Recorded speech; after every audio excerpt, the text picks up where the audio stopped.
For the past several years, we've been telling you about alarmingly low water levels at Lake Powell thanks to a record drought. Yeah, the reservoir will get a reprieve this year thanks to some runoff from record snowpack, as we've all know. But some believe that the long-term future of Lake Powell still could be in doubt. Others disagree. They say Lake Powell can and should be saved, and they have a plan to do it. Lincoln Graves with the story.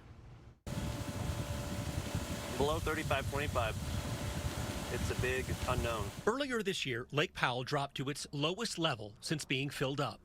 It sat just over 20% full and had taken a while to get there. So people started to contemplate that this could potentially mean that Lake Powell isn't a viable reservoir.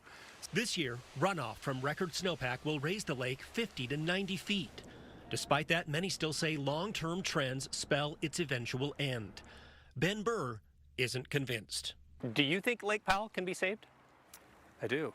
Ben is executive director of the BlueRibbon Coalition, a group that works to protect recreation access to public land and water. He doesn't deny drought conditions, but he's critical of how Colorado River water is divvied up and used. There's still a lot of water there. We still have all the infrastructure to manage it. We think that with better plans, they can still manage this system to maintain the viability of all the major reservoirs that are in the system. The group's plan, the path to 3588, sets a target elevation that allows all existing recreation facilities at Lake Powell to be open. They went to environmental consultant John Rickenbach, who's worked in water issues for 30 years, to look at the science. Can Lake Powell be saved from your perspective?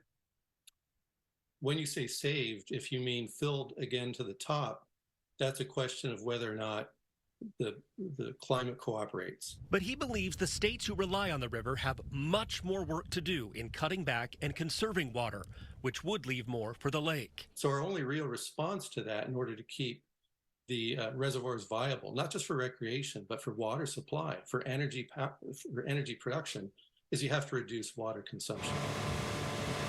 The Blue Ribbon Coalition also wants the recreation industry to have more influence. Have you ever heard critics say, you're just worried about a playground? 100%. 100% all the time. Hey, what's up, guys? If you love Lake Powell, I really need you to listen to this message that I have today. Zach Smoot is behind Powell Heads, which you may have seen on Instagram or TikTok. He's teamed up with the Blue Ribbon Coalition, a social media push to say Lake Powell is important and there is enough water for it. People comment, so it's like, oh, you're just worried about going out on the boat, wakeboarding, things like that. The thing that they don't realize is that boating, that wakeboarding supports so many livelihoods. Ben says the industry should be part of future discussions and agreements over Colorado River water.